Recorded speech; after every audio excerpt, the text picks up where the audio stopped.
Wura was a 25-year-old billionaire girl with a sharp tongue and a proud heart. Her father, Chief Oluemi, was one of the richest men in Lagos, with a web of connections that made him untouchable. Wura had just graduated from university, but instead of celebrating, she argued with her father about taking over his company. Chief Oluemi had one condition: Wura must introduce her boyfriend before she could inherit the company. Wura didn't see the problem. With my beauty and money, any man will fall for me, she thought. But the reality was different. Her rude behaviour kept everyone at a distance. No matter how handsome or rich the men she met were, they all walked away after a few conversations.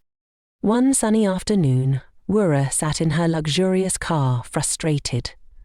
How do I find someone who will pretend to love me just for a while? She wondered. As she drove aimlessly through Lagos, she noticed a young man near a dump site. He was dressed in torn clothes, but he spoke fluent English as he chatted with someone. This might be my chance, Wura thought. She parked her car and called out, "Hello? Can I speak to you for a moment?" The young man, whose name was Peter, walked over to Wura's car cautiously. "Yes, how can I help you?" he asked, his voice calm and polite. "I have a job for you," Wura said, cutting straight to the point. "What kind of job?" Peter asked, folding his arms. Wura hesitated, but decided to tell him the truth. "I need a boyfriend for 1 month. I'll pay you 1 million naira. Peter raised an eyebrow, surprised. 1 million? For 1 month?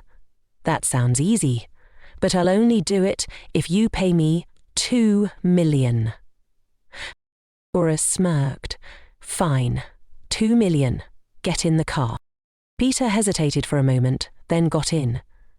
As they drove to Wura's mansion, he asked, "Why are you doing this?" "Let's just say it's for family reasons," Wura replied, avoiding eye contact. When they arrived at the grand house, Peter was speechless. It was the biggest and most beautiful home he had ever seen. Wura handed him a new set of clothes. "You'll look the part soon," she said. Over the next few days, Wura gave Peter a complete makeover. She bought him stylish clothes, expensive shoes, and even took him to a fancy barber. By the end of the week, Peter looked like a completely different person. "You clean up well," Wura said with a satisfied smile. Peter chuckled. "Thanks, but don't forget, this is just a job." That weekend, Wura's parents decided to visit her. When they arrived, they were shocked to see Peter in the house. "Who is this young man?" Chief Oluemi asked. "This is Peter, my boyfriend," Wura said, confidently. Her parents exchanged surprised looks but said nothing as they sat at the dining table. During dinner, Chief Oluemi asked Peter many questions about his background, his education, and his life. Peter answered every question perfectly, impressing everyone at the table. But as Chief Oluemi looked closely at Peter, something clicked. "I think I know you," he said, staring into Peter's eyes. "You look like someone I've met before. Are you not Chief Badmer's son?" Peter froze, his eyes wide with shock. "Yes," he said quietly. "How do you know my father?" Chief Oluemi smiled warmly. "Your father was the man who helped me become a billionaire. I owe him everything." Peter's eyes filled with tears. "He passed away. After his death, strangers came and claimed all his properties. I tried to fight, but I had no one to help me." Chief Oluemi's face darkened with anger. "Don't worry, my boy. From now on, you are part of my family. I will make things right." Wura sat silently, shocked by the revelation. Wura couldn't believe what she had just heard. Peter was the son of the man who had made her father rich. Suddenly, she felt ashamed of herself. Later that night, Peter told Chief Oluwayemi the full story, including how Wura had hired him to pretend to be her boyfriend. Chief Oluwayemi was furious. "Wura, why would you do such a thing?" "I'm sorry, Daddy," Wura said, tears streaming down her face. Her mother, who had been listening quietly, finally spoke. "Everything happens for a reason. This could be the start of something good." "Wednesday," she sighed, looking out of the window.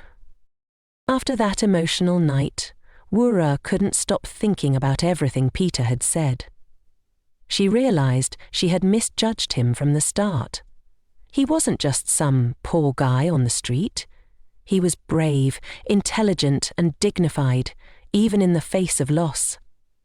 Slowly, Wura began to change. One morning, Wura walked into the garden, where Peter often spent time reading. He was seated on a bench, deeply engrossed in a book. She hesitated for a moment, then walked up to him. "What are you reading?" she asked. Peter glanced up and smiled politely. "It's a book about leadership. Your father lent it to me. He thinks it will help me prepare for bigger responsibilities." Wura was intrigued. "Can I read it after you're done?" Peter was surprised. He had never seen this side of Wura before. "Sure, I'll finish it soon." Ra sat down beside him, and they began talking. For the first time, their conversation wasn't filled with tension or formality. They laughed about small things and discovered they had more in common than they had thought. Over the next few days, Wura made an effort to treat everyone around her with respect. She greeted the house staff warmly, listened when Peter spoke, and even apologized when she made mistakes. Her transformation didn't go unnoticed. Yay. One evening, as they sat on the balcony, Peter said, "Wura, I've noticed a change in you. You're not as rude as you used to be." Wura laughed. "Well, maybe I'm learning from you." Peter smiled but didn't say anything. Deep down, he was beginning to admire her determination to change. One sunny afternoon, Wura's father called her and Peter to the living room. His tone was serious, and Wura wondered what was on his mind. "I've been thinking a lot about the future," Chief Oluwayemi began, looking at Peter. "Since you're like a son to me, I want to give you a chance to prove yourself. How would you feel about working with me at the company?" Peter was stunned. He hadn't expected this. "It would be an honor, sir," he replied, his voice steady but filled with emotion. Wura's heart sank for a moment. She had always dreamed of leading her father's company, but she knew Peter deserved this opportunity. She forced a smile and said, "Congratulations, Peter. You'll do great." Chief Oluwayemi wasn't done. "Wura," he said, turning to his daughter, "I want you to work alongside Peter. He has a lot to teach you about leadership and humility." Wura nodded, though she felt nervous. Working with Peter would be a challenge, but she was determined to make her father proud. The next day, Peter and Wura arrived at the company for their first day. The employees were curious about Peter, and many of them were impressed by his humble demeanor and sharp intellect. Wura, however, struggled to adjust. She was used to giving orders, not taking them. During a meeting, she interrupted Peter several times, trying to assert her authority. After the meeting, Peter pulled her aside. "Wura, I know this is hard for you, but you need to understand something. Leadership isn't about being the loudest person in the room. It's about listening, learning, and earning respect." Wura felt embarrassed but nodded. "You're right. I'll try to do better." End of post. As the days passed, Wura began to see the value in Peter's advice. She started paying attention during meetings, asking thoughtful questions, and building relationships with the employees. Slowly but surely, she earned their respect. Peter, meanwhile, continued to excel. He introduced new ideas that boosted the company's profits and morale. Chief Oluyemi was impressed and began trusting him with more responsibilities. One evening, as they left the office together, Wura said, "Peter, I owe you an apology. I've been difficult, but you've been patient with me. Thank you." Peter smiled. "You're welcome, Wura. You've come a long way, and I'm proud of you." For the first time, Wura felt a genuine sense of accomplishment. She realized that success wasn't just about power or wealth. It was about growth, understanding, and working together. As they drove home, she glanced at Peter and thought, maybe he's not just helping me with the company. Maybe he's helping me become a better person. As Wura and Peter continued working together, things seemed to be going smoothly, until a major problem arose. A big deal that the company had been negotiating for months was suddenly at risk of falling through. The client, an influential international firm, was unhappy with the latest terms and threatened to cancel the deal. Chief Oluyemi called an emergency meeting, his face grave. "This deal is crucial for our expansion plans," he said. "If we lose this client, it could cost us millions." Peter and Wura sat in the meeting, listening carefully. When the discussion ended, Chief Oluyemi turned to Peter. "I'm putting you in charge of fixing this. Wura, I want you to assist him." Peter nodded confidently. "We'll handle it, sir." Wura felt a pang of nervousness. This was the first time her father had entrusted her with such a high-stakes task. She looked at Peter, who gave her a reassuring smile. That evening, Peter and Wura worked late into the night. They reviewed every detail of the deal, brainstorming ways to address the client's concerns. "We need to show them we're willing to compromise without losing too much," Peter said. Wura nodded. "Maybe we can offer them a better timeline for delivery. That might soften their stance." Peter considered her suggestion. "That's a good idea.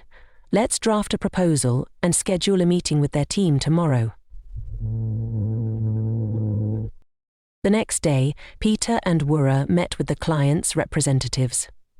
Peter spoke with calm authority, addressing their concerns and presenting the revised proposal. Wura, who had always struggled with patience, surprised everyone by listening carefully and adding thoughtful insights. By the end of the meeting, the clients looked impressed. "We'll discuss this with our team and get back to you," their lead representative said with a smile. As they left the meeting room, Wura let out a breath she didn't realize she'd been holding. "Do you think we convinced them?" she asked Peter. Peter smiled. "I think we did. You were great in there, Wura." "Oh." Wura blushed slightly. "Thanks. I couldn't have done it without you." "Huh," he said, the sound rising above. 2 days later, the client called to say they had accepted the revised terms. The deal was back on, and the company was set to move forward with its expansion plans. Chief Oluyemi was overjoyed. He called a meeting to congratulate the team, especially Peter and Wura. "You two have done an excellent job," he said, his voice filled with pride. "This is the kind of leadership I want to see in the future of this company." Runa felt a surge of happiness. For the first time, her father's praise felt truly earned. That evening, the company hosted a small celebration. As Wura and Peter mingled with the guests, many of their colleagues came up to congratulate them. "You two make a great team," one of the managers said. Peter and Wura exchanged a glance and smiled. Later, as they stood on the balcony overlooking the city, Wura turned to Peter. "I've never worked this hard before, but it feels good. Thank you for pushing me to do better." Peter looked at her warmly. "You've grown a lot, Wura. I'm proud of you." For a moment, they stood in silence, enjoying the cool breeze. Wura realized that her feelings for Peter were growing stronger. She wanted to tell him, but she wasn't sure if he felt the same way. The next weekend, Wura's parents invited Pitta and her to dinner at the family estate. As they sat around the dining table, Wura's mother, Mrs. Oluyemi, couldn't help but notice the growing closeness between the two. "You two seem to get along very well," she said with a knowing smile. Wura felt her cheeks grow warm.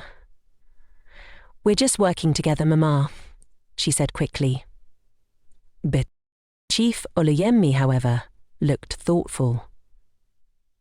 "Peter, I've been meaning to ask. Have you thought about what you want for your future?" Peter hesitated, unsure of what to say. "I want to rebuild my father's legacy and make him proud," he said finally. "But right now, my focus is on helping this company succeed." Chief Oluyemi nodded approvingly. "That's a noble goal." After dinner, as they sat in the living room, Peter shared more about his past. He spoke about his father's generosity and the pain of losing everything.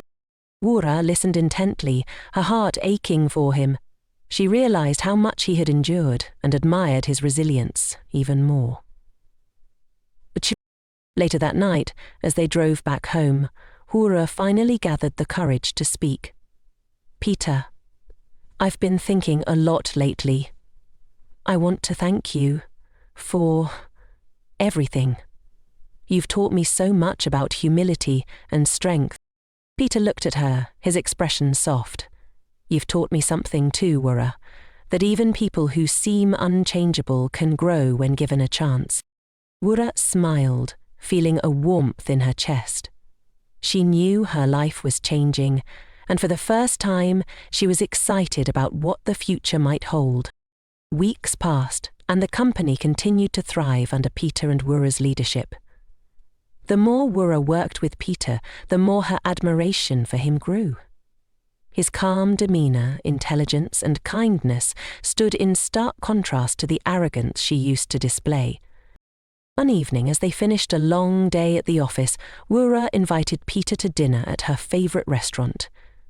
Peter hesitated for a moment, but then agreed. At the restaurant, Wura was unusually quiet. Peter noticed and asked, "Are you okay? You've been quiet all evening." Wura hesitated, then said, "I was just thinking about how much you've taught me. I used to think being rich and powerful was all that mattered. But you've shown me that respect and kindness are far more important." Peter smiled. "It's never too late to learn, Wura. And I've seen how much you've changed. You're not the same person I met that day on the street." Wura felt her cheeks warm at his compliment. For a moment, she wondered if Peter could sense her growing feelings for him. As they left the restaurant, a sudden downpour of rain caught them off guard. Laughing, they ran to Peter's car. As they sat in the car, soaking wet, Wura looked at Peter and said, "Thank you for everything, Peter. I don't know where I'd be without you." Peter glanced at her, his expression unreadable. "You're welcome, Wura," he said softly. One day, while reviewing company files, Wura stumbled upon an old document bearing the name Chief Badmus Enterprises. Curious, she asked her father about it during dinner. Her father's face darkened. "Chief Badmus was one of my closest friends," he said. "He helped me start my business when I had nothing. It broke my heart when I heard about his passing." Wura was stunned. "Why didn't you tell me before?" "I didn't think it was necessary," her father replied. "But now that Peter is here, I feel like a piece of Chief Badmus has returned to my life." Wura felt a mix of emotions. Guilt for her initial treatment of Peter and gratitude for having him in her life now. Later that evening, Wura called Peter to the living room and showed him the document. Peter's eyes widened. "This was one of my father's biggest deals," he said. "He always spoke highly of Chief Oluyemi." Wura smiled. "It seems like our families were meant to cross paths." Peter looked thoughtful. "Maybe, he said, "but I still have a lot to prove." Penetrative G-spot by design, Peter eventually got the moral advantage. The following weekend, Wura invited Peter to a charity event hosted by her family. She wanted to show him off, not just as a business partner, but as someone who had become an integral part of her life. Peter hesitated at first. "I don't think I belong in such events," he said. "Nonsense," Wura replied. "You're part of the family now." At the event, Peter impressed everyone with his charm and eloquence. Wura couldn't help but feel proud. As the evening went on, she found herself staring at him, her heart beating faster than usual. After the event, as they sat on the terrace overlooking the city, Wura finally mustered the courage to speak. "Peter," she began, her voice trembling slightly, "I've been wanting to tell you something." Peter turned to her, his expression curious. "What is it?" Wura took a deep breath. "I think I'm in love with you." Peter looked at her, surprised. For a moment, he didn't say anything, and Wura's heart sank, but then he smiled. "Wura," he said gently, "I've grown to care for you deeply. But are you sure this isn't just gratitude for how I've helped you?" Wura shook her head. "No, Peter. It's more than that. You've changed my life in ways I never thought possible." Peter's smile widened. "In that case, I think I'm in love with you too." Wura's heart soared. For the first time in her life, she felt truly happy. Not because of money or power, but because of the man sitting beside her. The board's concerns were just the beginning. One of the company's major investors, Mr. Alabi, expressed doubts about Peter's background. "I heard he used to live on the streets," Mr. Alabi said during a private meeting with Chief Oluyemi. "Can we trust someone like that with the company's future?" Chief Oluyemi defended Peter. "His past doesn't define his abilities. Peter is one of the most talented individuals I've ever worked with." When Peter heard about the conversation, he wasn't angry, but determined. "I'll prove myself to them," he told Wura. Wura, however, felt a mix of guilt and anger. "It's not fair that they judge you like this. You've done so much for this company already." Peter smiled. "Life isn't always fair, Wura. But what matters is how we respond."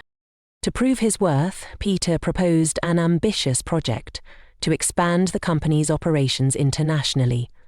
It was a risky move, but if successful, it would silence his critics. Wura worked closely with Peter on the project, and together they poured their hearts into making it a success.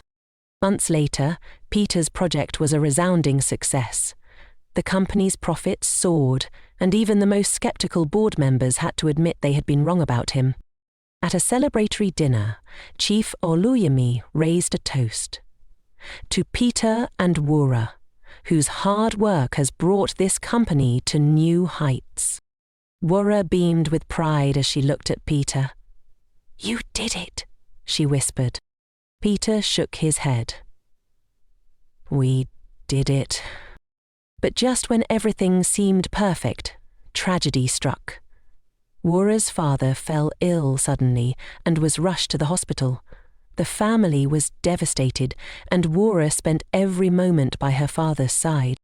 As Chief Oluyemi lay in his hospital bed, he called Peter and Wura to him. "I'm proud of both of you," he said weakly. "Peter, you're the son I never had. And Wura, you've grown into a fine young woman. Promise me you'll take care of each other and this company." Tears filled Wulra's eyes. "We promise, Papa." Wulradin laughed. Peter nodded solemnly. "You have my word, sir." A few days later, Chief Oluyemi passed away. The family and company mourned his loss. But his final words strengthened Wura and Peter's resolve to honour his legacy. The loss of Chief Oluyemi cast a long shadow over Wura and Peter's lives. Though devastated, Wura knew her father would want her to carry on his legacy. With Peter by her side, she returned to work determined to make him proud. The board, which had initially doubted Peter, now looked to him for leadership. His successful project had earned their trust, and his calm, strategic approach made him a natural fit to guide the company through this difficult time. Wura, however, struggled with self-doubt. "I don't know if I'm ready to run this company," she admitted to Peter one evening. Peter placed a comforting hand on hers. "Your father believed in you, and so do I. You've grown so much, Wura. You're more than capable." With Peter's encouragement, Wura gradually regained her confidence. Together, they worked tirelessly to ensure the company thrived, even as they grieved the loss of Chief Oluemi. Months turned into a year, and the company entered a new phase of growth. Wura and Peter's partnership flourished, both professionally and personally. One evening, Peter surprised Wura with a trip to a small park her father used to take her to as a child. Under the soft glow of fairy lights, Peter knelt on one knee and held out a ring. "Wura," he said, his voice steady despite the emotion in his eyes, "you've changed my life in ways I never imagined. I can't picture a future without you. Will you marry me?" Tears streamed down Wura's face as she nodded. "Yes, Peter. 1,000 times yes." Their engagement was celebrated by family, friends, and the entire company. Wura's mother, who had become especially close to Peter, beamed with pride. "Your father would have been so happy to see this day," she said. Wura and Peter's wedding was a grand yet heartfelt affair. Held in Lagos, it brought together people from all walks of life, including former colleagues of Chief Oluyemi and old friends of Peter's father. As they exchanged vows, Wura felt a profound sense of peace. She had finally found her place in the world, not as the spoiled, rude girl she once was, but as a woman who had learned the value of kindness, humility, and love. After their honeymoon, Wura and Peter returned to work, more determined than ever to build on Chief Oluyemi's legacy. Together, they launched several initiatives to give back to the community, including a scholarship fund in Chief Oluyemi's name, and a project to support small businesses. Their efforts earned widespread praise, not just for the company, but for Wura and Peter as individuals. Wura's transformation from a self-centered heiress to a compassionate leader became an inspiration to many. Years later, Wura and Peter sat in their spacious living room, watching their 2 children play. The walls were adorned with family photos, including one of Chief Oluyemi smiling proudly. "I can't believe how far we've come," Wura said, leaning against Peter. Peter smiled, his eyes filled with love. "Your father would be proud of you, Wura. You've become everything he hoped for, and more." As they reminisced, a courier arrived with a letter. It was from an old associate of Peter's father, who had heard of the couple's success and wanted to reconnect. Peter opened the letter and smiled. "It seems like my father's legacy is finding its way back to us," he said. Wura took his hand. "Just like you found your way into my life." Together they looked out at the city skyline, their hearts full of gratitude and hope. They had faced countless challenges, but through love, perseverance, and faith, they had built a life and a legacy that honored their fathers and paved the way for a brighter future. And so, Wura and Peter's story came full circle, a testament to the power of love, humility, and second chances. Thank you for watching. Please like and subscribe.